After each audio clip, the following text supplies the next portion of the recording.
Hello and very good evening to all of you. आप सभी का वार्म वेलकम है वाईटी योर इंग्लिश ट्यूटर पे। मैं हूं आपका होस्ट अमन बहल, पेशे से गवर्नमेंट सर्वेंट हूं। आज क्या करेंगे, आज सैटरडे है, कुछ नया करने वाले हैं। आपके सामने खुली हुई एक magazine foreign affairs, the world after the pandemic. विदेशी मैगजीन है, विदेशी राइटर्स के द्वारा लिखी गई है। इसी मैगजीन के कुछ आर्टिकल्स को लेकर के हम पढ़ेंगे। आपको पढ़ने में मुश्किल लगेगा, लेकिन आपको परेशान करना मेरा ऑब्जेक्टिव नहीं है। आपकी रीडिंग स्किल्स को डाइवर्सिफाई करवाना मेरा ऑब्जेक्टिव है। जितना नया तरीके का पढ़ोगे उतना ही आप अपने आप को तैयार करोगे अपने एग्जाम्स के लिए। ठीक है, ये आर्टिकल आपके सामने पूरे हिंदू वाले फॉर्मेट में मैं इसको ले आया हूँ, है ना। आपको पढ़ने में कुछ अजीब ना लगे।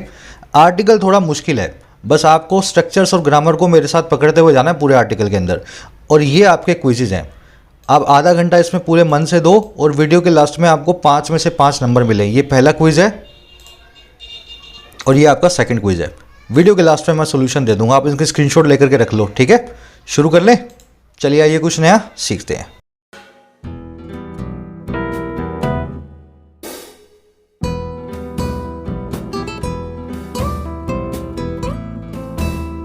कह रहा new cop on the beat. देखिए, कॉप का मतलब होता है पुलिस वाला और बीट का मतलब होता है आपका अधिकार क्षेत्र, आप जिस एरिया के अंदर अपना राइट्स रखते हो। बीट वर्ड है ना, इसके 2 मीनिंग है इंग्लिश में। पहला मीनिंग होता है रिदम, धुन को बोलते हैं बीट। आप डांस कर रहे हो ना धुन पे, तो आप रिदम पे डांस कर रहे हो, बीट पे डांस कर रहे हो आप। और दूसरा बीट का मीनिंग होता है वो एरिया जहाँ पे आपका अधिकार है। जैसे आप एक सेल्समैन हो, आप 20 दुकानों को माल बेचते हो, तो ये 20 दुकानें आपका बीट बन जाएंगी। जैसे आप एक पुलिस वाले हो, आप इन 4 गलियों में पेट्रोलिंग करते हो कि कोई चोर वोर जो है चोरी ना करे, तो ये 4 गलियां आपका बीट बन जाएंगी। जहां पे आपको ड्यूटी मिली हुई है उस एरिया को बोलते हैं बीट। कह रहे नया कोप, नया पुलिस वाला आ गया है अपनी ड्यूटी पे, अपने एरिया में, अपने अधिकार क्षेत्र में, बीट। चलिए, अब ये कौन है पुलिस वाला और क्या करने आया है, इसको देखने से पहले मैं आपको इस आर्टिकल की सारी वोकैब दिखा देता हूँ। वोकैब एक बार आप कर लोगे ना तो आर्टिकल पढ़ने में आपको ईजी लगेगा। उससे पहले अपनी ऐप को डाउनलोड करें, योर इंग्लिश ट्यूटर को, प्ले स्टोर से। इसका लिंक डाल रहा हूँ मैं कमेंट सेक्शन में। मोबाइल नंबर डाल के रजिस्टर करें और फिर आपको मिलेंगे स्टोर टैब में क्वालिटी कोर्सेज। सभी कोर्सेज को अफोर्डेबल प्राइसेस में रख रहा हूँ, इस तरीके से कि हर आदमी अफोर्ड कर सके। और कोर्सेज मैं खुद डिज़ाइन करता हूँ, एक एक वीडियो मैं खुद बनाता हूँ। ये बेसिक से एडवांस इंग्लिश राइटिंग का कोर्स है, जहाँ पे आपको इंग्लिश लिखना सिखा रहा हूँ। 3000 लोग इसको ज्वाइन कर चुके हैं। यूपीएससी, बैंक्स, एसएससी, किसी भी एग्जाम के लिए शुरू कहाँ से करना लिखना आप इसमें सीखोगे। कोर्स अभी फुल फ्लैज अपनी रफ्तार पे चल रहा है, फ़ायदा उठा लेना। इस पर कोड लगा करके YED200 का 200 रुपये का इस कोर्स में आपको डिस्काउंट मिल जाता है। कल रात 12 बजे तक ये कोड वैलिड रहेगा। ठीक है, जिसको फ़ायदा उठाना ज़रूर से उठाएं। फिर एसएससी, बैंक से कोर्सेज भी हैं, प्रीलिम्स के, मेंस के 50-50, 100-100 रुपये में मिल रहे हैं। अगर डेडिकेटेड स्टूडेंट हो तो आप इनका फ़ायदा उठा सकते हो ऐप के ऊपर से। ऐप रिलेटेड कोई भी क्वेरी हो, ये व्हाट्सअप नंबर है, इस पर मैसेज करके आप मुझसे पूछ सकते हैं। ठीक है, चलिए, वो कैब है अपनी। ये सारे वर्ड्स हैं, देखो वर्ड्स है ना बहुत सारे हैं और पहले वाले हो चुके हैं, वही वाले वर्ड हम रिपीट करेंगे तो आपका हो जाएगा आज रिवीजन। मैं आपको दिखा देता हूँ जूम इन करके। जैसे एक वर्ड था फॉर्मिडेबल। फॉर्मिडेबल एक एडजेक्टिव होता है। इसका मतलब कोई चीज़ इतनी स्ट्रॉन्ग हो, इतनी मजबूत हो और इंप्रेसिव हो, क्योंकि ये बहुत डिफिकल्ट है या फियरसम है। मैंने आपको एक ऐसा काम दे दिया जो आप कर ही नहीं सकते, वो काम ही अपने आप में फॉर्मिडेबल हो जाएगा। उस काम का नाम सुनोगे आपको डर लग जाएगा, है ना। इतना मुश्किल काम हो, स्ट्रॉन्ग हो, इंप्रेसिव हो, समझ गए ना। The 3 people lost their lives while accomplishing the formidable task of scaling this mountain.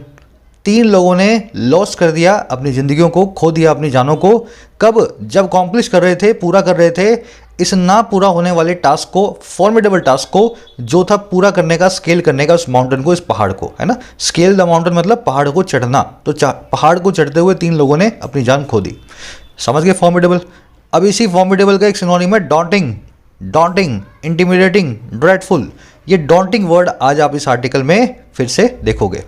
चलिए, रिवाइज हो गया ना। अगला वर्ड है इनकम्बेंट, बहुत बार आ चुका है। इनकम्बेंट का मतलब होता है जो जरूरी हो या फिर ऑफिस होल्डर हो, जो अभी कुर्सी में सत्ता पे बैठा है वो भी इनकम्बेंट है। और कोई चीज़ जो जरूरी है, नेसेसरी है, वो भी इनकम्बेंट है। The incumbent chairperson will resign tomorrow. कुर्सी पे बैठा हुआ चेयरपर्सन कल रिजाइन करेगा, त्यागपत्र देगा। Incumbent chairperson. तो ये इनकम्बेंट जो है आज आप फिर से इस ऑफिस होल्डर नाम के वर्ड को देखोगे। अगला वर्ड है कंटेंड विद, किसी का सामना करना, निपटना, है ना। इसको डील विद बोल दो, टैकल विद बोल दो, ग्रैपल बोल दो, मैनेज बोल दो, फेस बोल दो, पुट अप विद बोल दो, सब इसके सिनोनिम है। किसी का सामना करने के, किसी चीज़ से निपटने के, किसी चीज़ को मैनेज करने के। Contending with failure and turning into success is the art of living. Content with करना फेलियर से, अपनी असफलताओं का सामना करना और उनको बदल देना कामयाबी में, यही जीवन जीने की कला है, is the art of living. आगे बढ़े, ये सारे वर्ड्स बहुत बार कर चुके हैं ना, आने चाहिए आपको। इंसुलेट, ये वर्ड 3-4 दिन पहले किया था, फिर आ गया। किसी को किसी से अलग करना, इंसुलेट करना मतलब आइसोलेट करना या सेपरेट करना। Rural hinterlands are still insulated from the effects of urbanisation. गाँवों के जो हिंटरलैंड है, हिंटरलैंड मतलब जंगली बियाबान, इतना दूर गांव के अंदर है जहाँ पे बस भी नहीं जाती, आप पैदल चल के जाओगे, सड़क भी नहीं है, समझ गए ना। तो गांवों के ऐसे एरियाज आज भी इंसुलेटेड हैं, अलग हैं, और किससे? अर्बनाइजेशन के इफेक्ट से, शहरीकरण के प्रभाव से। शहर तो छोड़ो, वहाँ पे आपको गांव जैसा भी नहीं मिलेगा, एकदम झूपड़पट्टियाँ मिलेंगी, है ना, हिंटरलैंड्स। इसको आइसोलेट बोलते हैं, सेपरेट बोलते हैं, है ना, सब इसके सिनोनिम्स हैं। लास्ट अपने 2-3 वर्ड्स हैं। मजल, ये भी कर चुके हैं, किसी का गला घोटना, किसी की आवाज़ को दबाना, सफोकेट करना। New law enacted by the government aims at मजलिंग the freedom of speech. नया लॉ जो है गवर्नमेंट के द्वारा इनेक्ट किया गया है, वो गला घोटने का एम रखता है फ्रीडम ऑफ स्पीच का, आपके व्यक्ति का अधिकार का। सरकार चाहती है आप बोलो नहीं, चुपचाप रहो, ये नया लॉ यही काम करता है। मजल का सिनोनिम है चौक, जिसको आज आप इस आर्टिकल में देखोगे, किसी का गला घोटने को। फिर पेंचेंट एक नया वर्ड है। पेंचेंट का मतलब होता है बहुत ज़्यादा स्ट्रॉन्ग लाइकिंग, किसी चीज़ के लिए बड़ी आपकी पसंदगी, है ना, जो आपको बड़ी पसंद हो, लाइकिंग को कहते हैं penchant. My American friends have a strong penchant for Indian food. मेरे अमरीकी दोस्तों में बहुत ही स्ट्रॉन्ग पेंचेंट है, लाइकिंग है भारतीय खाने के लिए, समझ गए, बहुत पसंद करते हैं वो इंडियन फूड को। इंक्लिनेशन, प्रोक्लिविटी, प्रोपेंसिटी और फॉन्डनेस। देखो ये वर्ड्स तो बहुत भारी भारी है, मैं जानता हूँ, एक बार दिमाग से निकालो, बार बार ये जब रिपीट होंगे ना तो आपके दिमाग में बैठने लगेंगे। एक बार देखो, 2 बार देखो, 5 बार देखो, धीमे धीमे आदत आपको होने लगेगी। ये सब आपकी लाइकिंग के, किसी चीज़ को पसंद करने के सिनोनिम्स हैं, इंक्लिनेशन, प्रोक्लिविटी, प्रोपेंसिटी और फॉन्डनेस। लास्ट वर्ड है अपना आज का नया है बिकरिंग। बिकरिंग का मतलब होता है नोक झोंक, समझ गए ना। The election will and months of political bickering. ये जो चुनाव है ख़त्म कर देंगे कई महीनों की चुनावी नोक झोंक को। चुनाव होगा, जो जीतेगा वो जीत जाएगा, हारेगा वो हार जाएगा, नोक झोंक बंद हो जाएगी, ठीक है ना। स्क्वेबल, क्विबल, ऑल्टरकेशन और रेंगल, चारों ही नोक झोंक को बताते हैं। ये ऑल्टरकेशन वर्ड को खास देखना, ऑल्टरकेशन, नोक झोंक, ऑल्टरकेशन है ना, स्क्वेबल, क्विबल, ऑल्टरकेशन और रेंगल नोक झोंक को बताते हैं। ये बिकर नाम की वर्ड से बना है। बिकर का मतलब ही होता है नोक झोंक करना। चलिए एक समरी दे दूं मैं आपको, किस बारे में लिखा हुआ है, आपको पता लगे। अमेरिका का सबसे बड़ा शहर है न्यूयॉर्क सिटी, है ना। इसमें एक आदमी को मेयर बना के लाया गया। मेयर का मतलब होता है वहाँ पे एमएलए, है ना, एमएलए की तरह आप मेयर को कंपेयर करो। तो वहाँ पे एमएलए बना के, विधायक बना करके लाया गया बिल डे ब्लासियो को। इससे लोगों को बहुत आशाएं थी, क्योंकि ये था एक टेक्नोक्रेट। टेक्नोक्रेट का मतलब है पहले प्रोफेशनल था, बाद में ये नेता बना। पहले सीए था, सीएस था, इंजीनियर था, डॉक्टर था। लेकिन इसकी इस आशाओं पे खरा उतर नहीं पाया। इसने अपनी ज़्यादा समझदारी दिखा करके छोटे मोटे मामलों में अपना वक्त गंवा दिया, सिटी की प्रॉब्लम्स को कभी समझा ही नहीं। हमारा आर्टिकल क्या करेगा, बिल डे ब्लासियो की कमियों को बताएगा। फिर हुआ क्या, इसको लोगों ने वहाँ से निकलवा दिया मेयर की कुर्सी से। फिर लोगों ने एक नए आदमी को बिठाने की कोशिश की है, जिसका नाम है मिस्टर एडम। इसको चूज़ किया। ये मिस्टर एडम एक पुलिस वाले हैं, एक्स पुलिसमैन, और एक काले मैन भी हैं, ब्लैक पर्सन है। अब ये ऐसे वक्त पे अमेरिका के एक सबसे बड़े शहर के मेयर बन रहे हैं जब वहाँ पे बहुत दंगे हो रहे हैं ब्लैक लाइव मैटर्स नाम के इशू पे। अब हमारा आर्टिकल एनालाइज कर रहा है कि मिस्टर एडम्स कितना सुलझा हुआ आदमी है और बिल डे ब्लासियो पढ़ा लिखा होने के बावजूद कितना टेढ़ा आदमी निकला, है ना। दोनों की अच्छाइयाँ बुराइयाँ बताएगा, कौन क्या करके गया और किसके सामने क्या चुनौती हैं, इन सब चीज़ों को आपके सामने रखेगा। तो कुछ अच्छा या कुछ बुरा नहीं बता रहा, सब चीज़ों को एनालाइज कर रहा है इन एनालाइजिंग टोन। शुरू करें आर्टिकल को, चलो अब मजा आएगा आपको पढ़ने का। कह रहे to be mayor of New York city is no easy task. कह रहे टू बी होना, अच्छा क्या होना भाई, मेयर होना न्यूयॉर्क सिटी का। कह रहा है ये कोई भी नहीं है अपने आप में ईजी टास्क, अपने आप में आसान काम बिल्कुल भी नहीं है, समझ गए। टू बी एक इन्फिनेटिव है, टू प्लस में वर्ब की बेस फॉर्म, और इज इसकी वर्ब है। जीरेंड्स और इन्फिनेटिव जब भी सब्जेक्ट बनते हैं वर्ब को हमेशा कैसा रखते हैं, सिंगुलर रखते हैं। यहाँ पे जीरेंड भी आ सकता था, बीइंग भी लिखा हो सकता था, वर्ब की ING form. Being mayor of New York city is no easy task. थोड़ा डिफरेंस है इनके बीच में, फिर कभी बताऊंगा मैं डिटेल में। अभी देख लेते हैं न्यूयॉर्क सिटी नाम के इस वर्ड को। देखिए शहर का नाम है, जोग्राफिकल लोकेशन है, सिटी हो, कंट्री हो, कॉन्टिनेंट हो, स्टेट हो, इनके आगे कभी भी द को ना लगाया जाए। तो द न्यूयॉर्क सिटी हमने नहीं लिखा है, द को निकाल करके हमने लिखा है न्यूयॉर्क सिटी विदाउट द। लेकिन एक्सेप्शन क्या है इसका, नेम ऑफ कंट्रीज जिनके प्लूरल नेम्स हो उनके आगे हमेशा द को लगाएं। ऐसी कंट्री जिनके नेम में या तो एस आ जाए या फिर प्लूरलिटी की जो है फीलिंग आए बहुवचन की, वहाँ पे द को लगाया जाता है। जैसे the United states, the UAE, the UK, the Netherlands, the Philippines, the Bahamas, है ना। अच्छा, इमेजिनरी लोकेशन के आगे हमेशा द लगाएं। इमेजिनरी लोकेशन मतलब ऐसी लोकेशन जो धरती के नक्शे पे है नहीं, बस हमने इमेजिन की हुई है। जैसे इक्वेटर भूमध्य रेखा को, नॉर्थ पोल को, ट्रॉपिक ऑफ कैंसर को, इनके आगे हमेशा द को लगाना है। The equator, the North Pole, the South Pole, the Tropic of Cancer, the Tropic of Capricorn, जो भी आप जो लिख रहे हो ना, इमेजिनरी लाइन है, लोकेशन है, उसके आगे द को लगाएं। इस द के रूल को याद रखना जोग्राफिकल लोकेशंस के साथ में। आगे बढ़ते हैं। कह रहा है Bill de Blasio the departing incumbent was once a progressive darling. कह रहा है ये जो बंदा है ना बिल डे ब्लासियो, जो कि डिपार्टिंग इनकम्बेंट है, न्यूयॉर्क सिटी के मेयर की कुर्सी से जो इनकम्बेंट था, ऑफिस होल्डर था, अब डिपार्टिंग है, अब वहाँ से निकल रहा है। कह रहा है ये एक बार हुआ करता था, वॉज वंस एक प्रोग्रेसिव डार्लिंग। देखिए डार्लिंग का मतलब होता है आपकी गर्लफ्रेंड, आपका बॉयफ्रेंड, आपकी वाइफ, आपकी हस्बैंड, है ना, समवन हु इज़ लव्ड, जिसको आप प्यार करते हो। डार्लिंग का दूसरा मतलब होता है अ काइंड और चार्मिंग पर्सन। जैसे आप मुझे अच्छे लगे, मैंने आपको देख लिया, आप बहुत काइंड हो, अच्छे से बात करते हो, I can call you a darling. अब इसका उससे कोई कनेक्शन नहीं है, ठीक है ना। तो इंग्लिश में वर्ड्स के दो मीनिंग होते हैं। तो ये जो बंदा था जो कि डिपार्टिंग इनकम्बेंट है, जो अभी मेयर की कुर्सी का ऑफिस होल्डर हुआ था, लेकिन अब डिपार्ट कर रहा है, जा रहा है कुर्सी छोड़ के, ये एक बार एक वक्त पे हुआ करता था एक ऐसा काइंड पर्सन, डार्लिंग, जो प्रोग्रेसिव था, जो लिबरल था, जो मॉडर्न था, जिसको देख करके लोग सोचते थे कि ये हमें आगे डेवलपमेंट के रास्ते पे लेकर के जाएगा, प्रोग्रेस के रास्ते पे ले जाएगा। समझ गए। ब्लासियो की वर्ब है वॉज। आराम आराम से समझते जाओ, मुझे पता है थोड़ा मुश्किल है, लेकिन 5 मिनट में आपका दिमाग इसके लिए तैयार हो जाएगा, है ना। बढ़ते हैं। इनकम्बेंट वर्ड देख लेना, कर चुके हैं। डिपार्टिंग मतलब जो डिपार्ट कर रहा हो, आउट गोइंग हो, निकल रहा हो। चलिए आगे कह रहे हैं however his unique political talents, a penchant for self aggrandizement and smug disdain for dealing with the city's problems along with constant bickering with the governor rendered Mr. de Blasio ineffectual and widely lauded। अब बता रहे de Blasio जो सबका darling था, उसका हुआ क्या। कह रहा है हालांकि जो उसके पॉलिटिकल टैलेंट्स थे जो बड़े यूनिक थे, सियासी टैलेंट्स उसमें थे। अब ये बीच से बीच वाला मैं सारा छोड़ रहा हूँ क्योंकि इसको मैं बाद में पढ़ना है, पहले सेंटेंस में ये हैश हाइफन का छोड़ दो। कह रहा उसके जो पॉलिटिकल टैलेंट्स थे ये भी छोड़ रहा हूँ मैं। कह रहा उन्होंने रेंडर कर दिया, बना दिया मिस्टर डी ब्लासियो को अप्रभावी, इनफेक्चुअल और बहुत ही ज़्यादा लॉडेड, हर तरफ वाइडली सब जो है उसको हेट करते थे, लॉड करते थे, उससे हेटेड दिखाते थे। तो आया तो बड़ा डार्लिंग बन के था, लेकिन उसमें टैलेंट कुछ इस प्रकार के निकले कि कुछ ही दिनों में वो बिल्कुल इनफेक्चुअल हो गया, यूजलेस हो गया लोगों के लिए, और सब लोग उससे घृणा करने लगे, उससे नफरत करने लगे। समझ गए। टैलेंट्स की वर्ब है रेंडर्ड। रेंडर का मतलब होता है किसी को कुछ बना देना। रेंडर के बाद में आप उस आदमी का नाम लिखेंगे जिसको बनाया गया है, और फिर वो एडजेक्टिव लिखेंगे जिसको जो बनाया गया है। The accident rendered him cripple, accident ने उसको अपाइज बना दिया। अब ये सेंटेंस गलत है। मैंने आपको बताया रेंडर में जिसको जो बनाया जाता है एडजेक्टिव लगा के बताया जाता है। अगर आप क्रिपल नाम के वर्ड को चेक करो डिक्शनरी में, क्रिपल नाम के वर्ड को चेक करो तो ये नाउन है और वर्ब है। इसकी एडजेक्टिव फॉर्म क्या होती है, क्रिपल्ड, अपाहिज, डिसेबल्ड।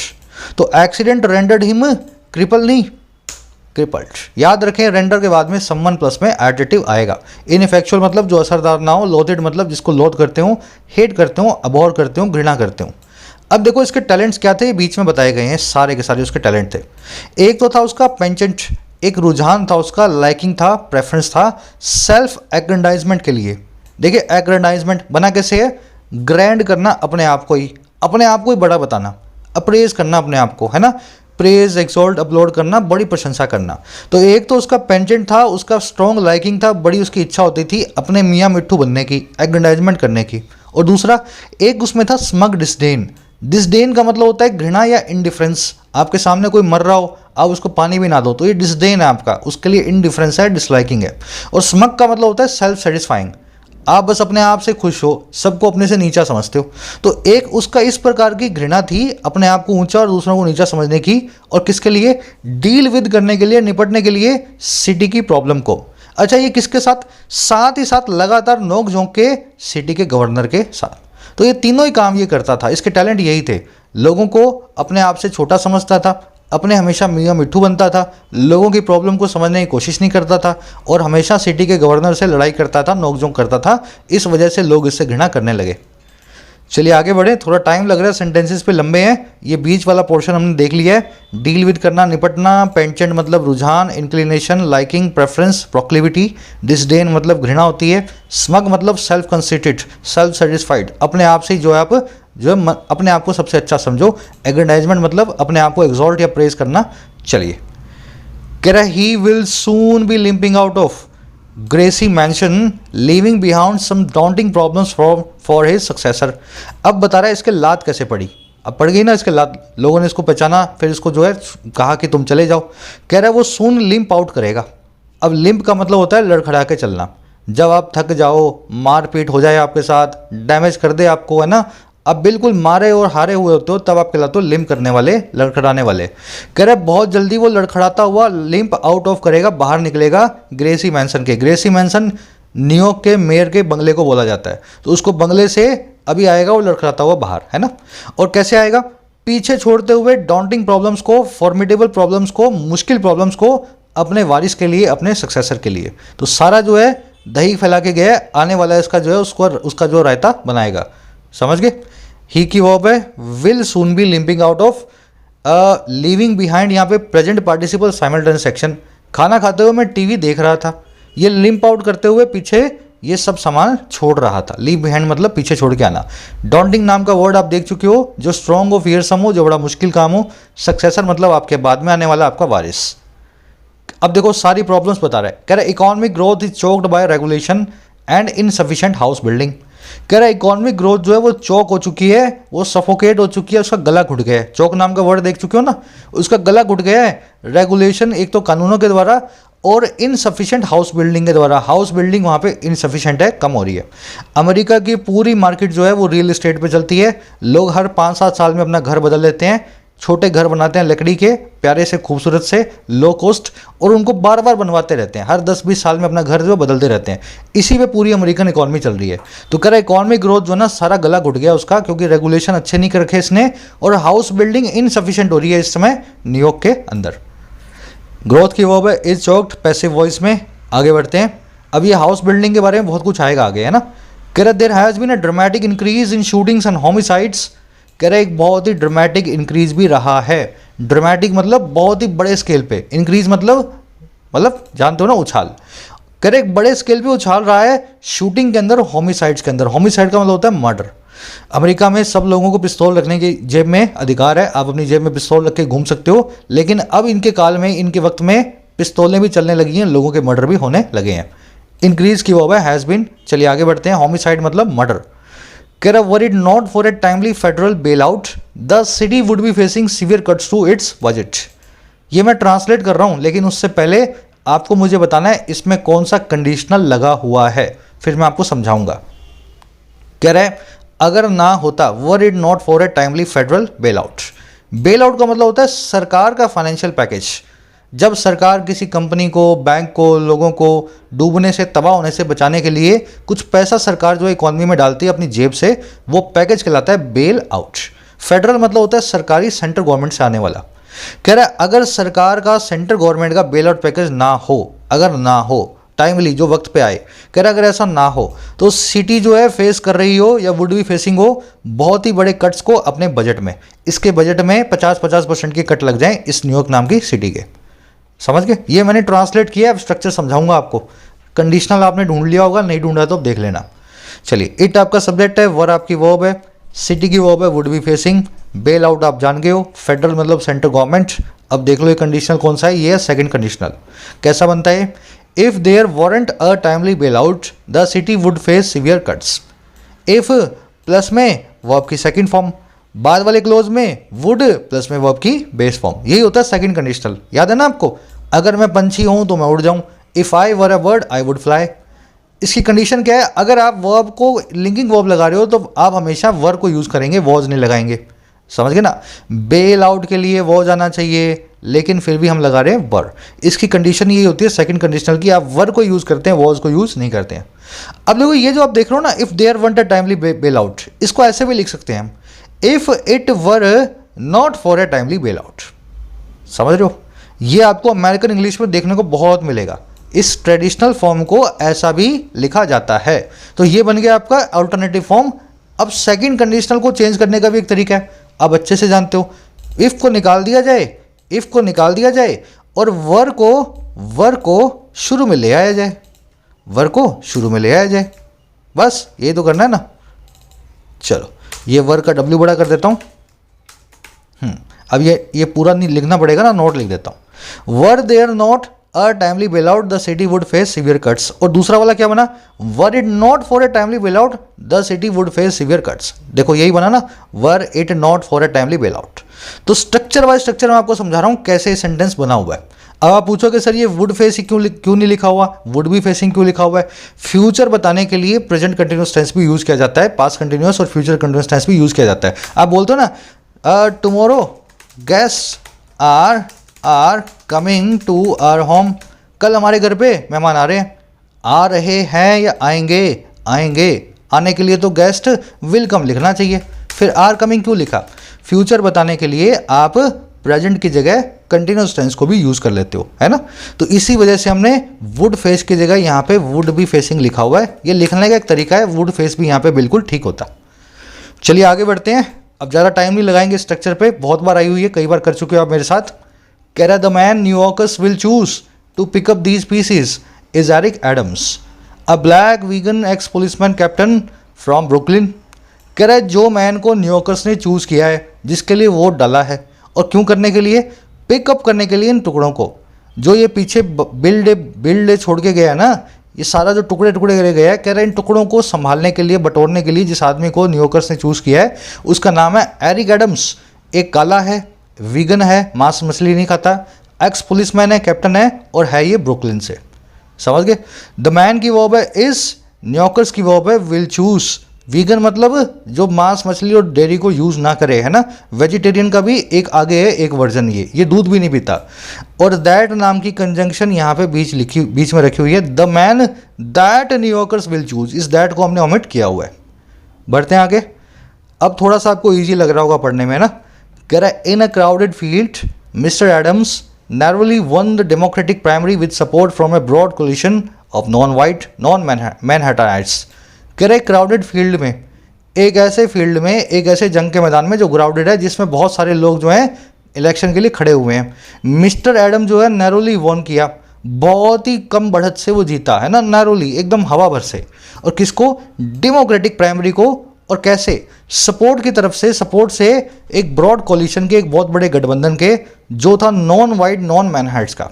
तो ऐसे इसको मैनहट्टन से और नॉन वाइट मतलब कालों ने एक कोलिशन बना के इसको सपोर्ट किया और बहुत ही बाल तरीके से बचाए, जो है इस क्राउडेड फील्ड में जीता है।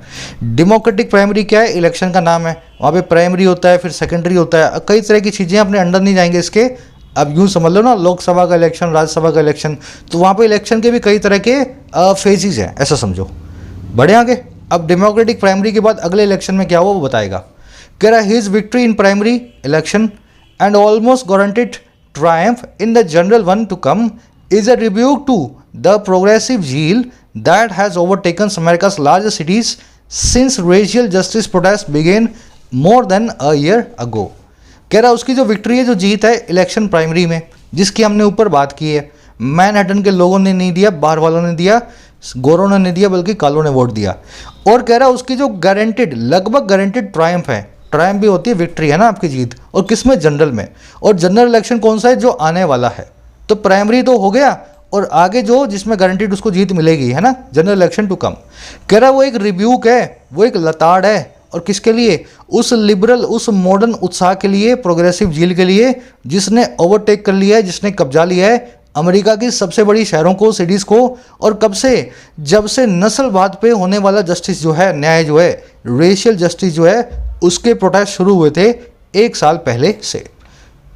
ये सेंटेंस बहुत गहरा सेंटेंस है, एक बार मैं इसको रिपीट करूंगा, फिर मैं इसके अंदर की बातें आपको बताऊंगा।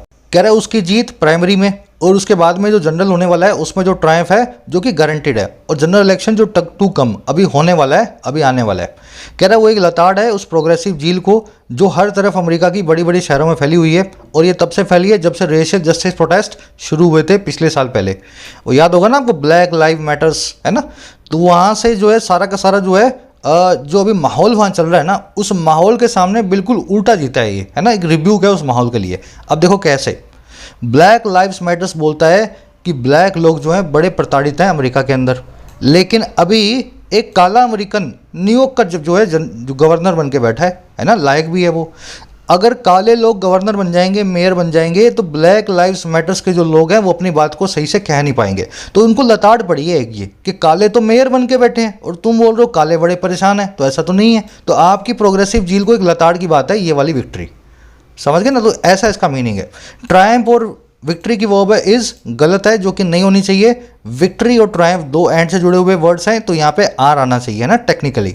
रिब्यूक का मतलब लताड़, सेंश्योर बोल दो, क्रिटिसिज्म बोल दो, कंडेमनेशन बोल दो। प्रोग्रेसिव मतलब मॉडर्न, झील का मतलब है उत्साह, ओवरटेकन मतलब ओवरटेक कर लेना, कब्जा लेना। दैट की वर्ब है has overtaken. Racial justice protest की वर्ब है बिगेन। बढ़े आगे, कह रहा this is a growing movement that is almost contemptuous of the industries that generate urban prosperity. अब बता रहे ये ब्लैक लाइव मैटर्स जो मूवमेंट है ये किस तरह की मूवमेंट है। कह रहा है ये एक बढ़ती हुई मूवमेंट है, एक बढ़ता हुआ ये पहल है जो कि लगभग कंटेम्पचुअस है, लगभग घृणा करने वाली है उन इंडस्ट्रीज से जो जनरेट करती हैं शहरों में प्रोस्पेरिटी को। शहरों के अंदर प्रोस्पेरिटी को क्या बोलते हैं हिंदी में? प्रोस्पेरिटी का मतलब होता है धन दौलत, है ना। तो ये जो ब्लैक लाइव्स मैटर्स जो है ना मूवमेंट, ये बड़ी बड़ी इंडस्ट्रियों से घृणा करती है। वो इंडस्ट्रियां जो अमेरिका को आज अमीर बना के बैठी हैं, शहरों में प्रोस्पेरिटी लाई हैं, ये मूवमेंट ये बोलती है कि इन सारी कंपनियों को बंद हो जाना चाहिए क्योंकि ये कालों के द्वारा नहीं चलाई जाती, है ना, गोरे लोग इनको चलाते हैं। दिस की वर्ब है इज, दैट की वर्ब है इज, दैट की वर्ब है जनरेट। प्रोस्पेरिटी मतलब धन दौलत, रिचेस। कंटेम्पचुअस, जब भी आप किसी चीज़ के लिए कंटेम्पचुअस होंगे आप उसको कंटेम्प्ट दिखाएंगे, डिसरिस्पेक्ट दिखाएंगे। ये मूवमेंट के लोग जो हैं Nike, Adidas, Puma, Google, Facebook ऐसी बड़ी बड़ी कंपनियों को कंटेम्प्ट दिखाते हैं, उनसे घृणा करते हैं। बढ़े आगे, चलिए। कह रहा है it sees specialise schooling for gifted peoples as oppressive. It argues in contradiction of common sense and political reality that defunding the police is solution to the rising crime. कह रहा है इस मूवमेंट के लोग जो हैं ब्लैक लाइव मैटर्स के, ये स्पेशलाइज स्कूलिंग जो होती है, खास स्कूलिंग गिफ्टेड पीपल्स के लिए, उसको ऑप्रेसिव मानते हैं। मान लो कोई बच्चा है सितार अच्छा बजाता है, गिटार अच्छा बजाता है, उसको म्यूजिकल स्कूल में अमेरिका में डाल दिया गया जहाँ पे वो म्यूजिक सीख रहा है, तो ये लोग क्या बोलते हैं, नहीं ये इस बच्चे के साथ अन्याय हो रहा है, इसको रेगुलर स्कूल में भेजो। मान लो कोई स्पोर्ट्समैन है, अच्छा स्पोर्ट्स खेलता है, उसको एक एकेडमी में डाल दिया गया, तो ये लोग क्या बोलते हैं कि ऐसे गिफ्टेड पीपल्स के लिए आप स्पेशलाइज स्कूलिंग मत कराओ, ये उनके ऑपरेशन करती है, ये उनको समझ गए ना, ऑप्रेस करती है, ऐसा ही मानते हैं। और ये लोग ये भी आर्ग्यू करते हैं बिल्कुल उल्टा जा करके, कॉन्ट्राडिक्ट करके, डिसएग्रीमेंट होकर के कॉमन सेंस और पॉलिटिकल रियलिटी से, कि अगर पुलिस को डिफंड कर दिया जाए, अगर पुलिस में ग्रांट्स को कम कर दिया जाए, पुलिस वालों को तनख्वाह कम कर दें या पुलिस वालों की वैकेंसियां कम कर दें, तो यही सोल्यूशन है बढ़ते हुए क्राइम का। ये लोग बोलते हैं पुलिस वालों को हटा लो, क्रिमिनल अपने आप सड़कों से चले जाएंगे। ऐसी बातें करते हैं ब्लैक लाइव मैटर्स वाले, समझ गए। इट की वर्ब है सीज, इट की वर्ब है आर्ग्यूज। इन कॉन्ट्राडिक्शन ऑफ को आप इन डिसएग्रीमेंट भी बोल सकते हो। प्यूपिल्स मतलब बच्चे, स्टूडेंट्स। गिफ्टेड प्यूपिल्स मतलब जिनमें थोड़ा टैलेंट है, ऐसे बच्चे। डी फंडिंग की वर्ब है इज। डिफंड करने का मतलब है पैसा निकालना, फंड को पीछे लेकर के आना। ये ब्लैक लाइव मैटर्स में एक्सट्रीमिस्ट लोग हैं ना, जो बहुत आगे बढ़ गए हैं और इस तरह की बातें भी करने लगे हैं। कह रहा है it's most enthusiastic advents seem to be netizens comfortably insulated from both violence and from need. कह रहा है इस मूवमेंट के सबसे एंथुजियास्टिक एडवेंट्स जो हैं, सबसे जोश भरे जो इसको अडहेयर करने वाले हैं, फॉलो करने वाले हैं, वो दिखाई देते हैं ऐसे सिटीजन्स जो कंफर्टेबली अलग होकर बैठे हैं दोनों ही चीज़ों से, वायलेंस से भी और नीड से भी। ये ऐसे सिटीजन्स हैं जो इस मूवमेंट को जो आगे बढ़ा रहे हैं, जिनको ना तो वायलेंस का डर है और ना जिनको पैसे की कमी है। ये वो ऐसे लोग हैं जो बॉडी गार्डों वाले हैं, अपने घरों में बैठे हैं, खूब पैसे वाले हैं, और इनके पीछे जो गरीब जनता लगी हुई है जो वायलेंस और नीड दोनों से ही परेशान है। समझ गए। एडरेंस की वर्ब है सीम। एडरेंट मतलब जो अडर करे, सपोर्ट करे, एडवोकेट करे, वकालत करे। इंसुलेट फ्रॉम होना, सेपरेट फ्रॉम होना, आइसोलेट फ्रॉम होना, किसी चीज़ से अलग रहना। इस वर्ड को आप देख चुके हो।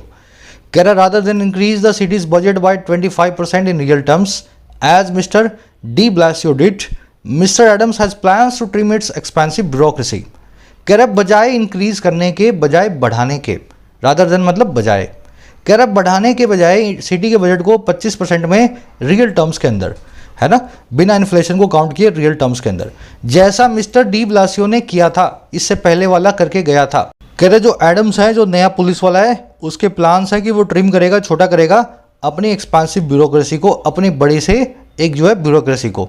तो ये कहता है कि मैं अपना स्टाफ कम करूँगा, उनकी सैलरियाँ कम करूँगा, जीडीपी को अपने बजट को उतना ही रखूँगा ताकि लोगों को पूरी सुविधाएं मिले, हम कम स्टाफ से भी काम चला लें। समझ गए। डी ब्लाशो की वर्ब है डिड, एडम्स की वर्ब है हैज़, ट्रिम का मतलब होता है शॉर्टन करना, काट छांट करना, कट करना, एक्सपांसिव मतलब बहुत एक्सपांस वाली, बहुत बड़ी।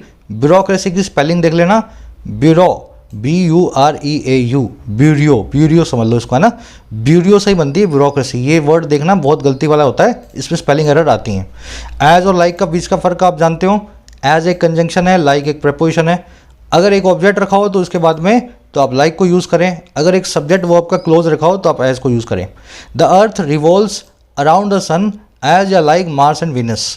अर्थ रिवॉल्व करती है, पूरे सन के चारों तरफ घूमती है, जैसे मार्स और सन भी करते हैं। यहाँ पे मार्स और वीनस दोनों के दोनों ऑब्जेक्ट हैं इस लाइक या एज का। लाइक तो अपने बाद में ऑब्जेक्ट ले लेती है, लेकिन एज अपने बाद नहीं लेता। तो मैं क्या करूँगा, यहाँ पे लाइक मार्स एंड सन्स लिखना पड़ेगा। लेकिन अगर मैं ऐसा लिख दूँ लाइक या as Mars and Venus do, अब यहाँ पे इनकी वर्ब आ गई, वर्ब आ गई तो बन गया एक क्लोज, सब्जेक्ट वर्ब मिल गए। अब लाइक नहीं आ सकता, अब यहाँ पे आएगा एज। ठीक है ना, बात एक ही है, मीनिंग वही है, बस आपको कंस्ट्रक्शन देखनी है, लाइक लगाऊं या एज लगाऊं। यहाँ पे सब्जेक्ट और वर्ब दोनों है, इसलिए एज को यूज़ किया गया है। रादर देन और इंस्टेड ऑफ, इन दोनों का एक ही मीनिंग है। इंस्टेड ऑफ के बाद में वर्ब की आईएनजी फॉर्म, रादर देन के बाद में वर्ब की बेस फॉर्म। समझ गए ना। तो इंस्टेड ऑफ इंक्रीजिंग भी हो सकता था यहाँ, अगर ये लिखना चाहता तो। चलिए लास्ट पैराग्राफ है अपना। कह रहा the problem of high cost cities largely reflects a lack of housing, something that no rent subsidisation scheme however elaborate can paper over. कह रहे जो प्रॉब्लम है बढ़ती हुई हाई कॉस्ट सिटीज़ की, वो मोटे तौर पे रिफ्लेक्ट करती है लैक ऑफ हाउसिंग को। घर कम बना रहे हो, इसी वजह से जो बचे हुए घर हैं वहाँ पे रेंट बढ़ता जा रहा है, कॉस्ट बढ़ती जा रही है रहने की सिटी के अंदर। कह रहे ये इसी चीज़ को दिखाती है। कह रहे ये एक ऐसी प्रॉब्लम है ये लैक ऑफ हाउसिंग, जो कि समथिंग ऐसी चीज़ है जिसको कोई भी रेंट स्टेबलाइजेशन स्कीम जो है ना, कितनी भी चाहे वो इलेबोरेट हो, कितनी भी चाहे वो डिटेल्ड हो, वो छुपा नहीं सकती, पेपर ओवर नहीं कर सकती। समझ गए। रेंट स्टेबलाइजेशन स्कीम ये स्कीम होती है जिसमें सरकार कानून बना देती है कि रेंट को ज़्यादा नहीं बढ़ाओगे आप, लोगों को रहना मुश्किल हो रहा है सिटी में, या फिर रेंट के ऊपर सब्सिडी दे देती है कि आपका रेंट का 20% हम देंगे सरकार। कह रहा है ऐसी कोई भी स्कीम जो है ना इस तरह की प्रॉब्लम को दूर नहीं कर सकती। जब तक नए घर नहीं बनेंगे तब तक सिटी में रहने वाला मुश्किल काम रहेगा बहुत लोगों के लिए। ठीक है। प्रॉब्लम की वर्ब है रिफ्लेक्ट्स, स्कीम की वर्ब है can paper over. Paper over का मतलब होता है छुपाना। आप अपने पास कुछ रखा हुआ, आपने कोई दोस्त आ गया आपका, आपने उसके ऊपर पेपर रख दिया, क्यों? ताकि मैं उसको छुपा दूं, लेकिन पेपर क्या उड़ जाएगा। तो किसी चीज़ को ट्राई या कंसील करना, प्रॉब्लम या इशू को, जिसको आप कंसील प्रोबेबली नहीं कर पाओगे, है ना, इस बात को बताती है पेपर ओवर नाम की जो है phrasal verb. Party is trying to paper over its internal tussles. Party चाह रही है पेपर ओवर करे, छुपाने की कोशिश करे अपने अंदर की खींचतान को, लेकिन छुपा नहीं पाएगी, पेपर ओवर करने की कोशिश तो कर रही है। समझ गए। पेपर ओवर छुपाना। इलेबोरेट का मतलब होता है डिटेल्ड, एग्जॉस्टिव या रिफाइंड या सोफेस्टिकेटेड, बहुत ही ज़्यादा डिटेल्ड हो जो चीज़, जिसमें सारी हर चीज़ को ना बड़े हर एंगल से समझा गया हो, इलेबोरेट। चलिए जैसे मैं आपको एक्सप्लेनेशन दे रहा हूँ ना, अभी ये इलेबोरेट एक्सप्लेनेशन है, मैं हर एंगल को कवर कर रहा हूँ इलेबोरेट मैनर में। कह रहा है from 2010 to 2019 for every 5 new jobs created in New York only 1 new unit of housing was built. अब बता रहा है घर कितने बने। कह रहा है 10 से 19 के बीच में हर 5 जॉब्स जो बनी थी न्यूयॉर्क के अंदर, 5 जॉब्स जो क्रिएट हुई थी, महज एक ही नया घर जो है खड़ा किया गया, बिल्ड किया गया। समझो मेरी बात को। तो घर बहुत कम बन रहे हैं, वहाँ पे 5 के सामने 3 घर बनने चाहिए, 4 बनने चाहिए, बना है 1। 1 न्यू यूनिट की वर्ब है वॉज बिल्ड, पैसिव वॉइस में। क्रिएटेड यहाँ पे एक एडजेक्टिव है, वो वाली जॉब्स जो क्रिएट की गई थी। कह रहा Mr Adams is right to say that new development must be rapidly approved in the city and that burden of the change should be borne not just by poor neighborhoods but also by posh ones like the charming absurdly low-slung West Village। लंबा sentence है पर आसान है, ध्यान से समझो। Adam ये बोलता है नए घर बनेंगे, डेवलपमेंट करवाएंगे, लेकिन गरीब और अमीर दोनों से पैसा डलवाएंगे, ना खाली गरीब से। टैक्स सिर्फ जो है गरीब नहीं भरेगा। तो एडम्स कह रहा है बिल्कुल सही है वो इस बात को कहने में कि नई डेवलपमेंट जो है ना वो रैपिडली अप्रूव होनी चाहिए, नए घरों को रैपिडली अप्रूव किया जाना चाहिए सिटी के अंदर। और जो बर्डन है इस बदलाव की वो चूज़ की जाएगी, बॉर्न की जाएगी ना केवल पुअर नेबरहुड्स के द्वारा, ना केवल गरीब इलाकों के द्वारा, गरीब लोकेलिटीज़ के द्वारा, बल्कि पॉश के द्वारा भी। पॉश का मतलब है हाई क्लास। जैसे कि पॉश वाले कौन से हैं? जो चार्मिंग और एब्सर्डली लो स्लंग वेस्ट विलेज नाम का एरिया है न्यूयॉर्क का। ये वेस्ट विलेज के अंदर अगर आपने घर खरीद लिया तो दुनिया के सबसे अमीर लोगों में से आप एक लोग हो। यहाँ पे घर की कीमत ऐसी है, अमेरिका के किसी दूसरे शहर में पूरा घर बन जाता है, यहाँ पे आपको एक झोंपड़ा भी नहीं बनेगा, है ना, वेस्ट विलेज। तो कह रहा है ऐसे इलाकों से भी ये कहता है मिस्टर एडम कि मैं इनसे भी भरपाई करवाऊंगा। अब ये वेस्ट विलेज है कैसा? ये बहुत ही चार्मिंग है, बड़ा सुंदर है, बड़ा लुभावना है और एब्सर्डली लो स्लंग है। एब्सर्डली मतलब इन एन एब्सर्ड मैनर, मूर्खता भरे तरीके से लो स्लंग है। लो स्लंग का मतलब होता है लोअर इन हाइट। अमेरिका में जाओगे आपको 60-70 माल की बिल्डिंग मिलेंगी, अपार्टमेंट्स, लेकिन वेस्ट विलेज में जहाँ वीआईपी रहते हैं ये 2 माल की बिल्डिंग बनाते हैं। नीचे हम रहेंगे, ऊपर हमारा जो है बच्चे रहेंगे, समझ गए ना।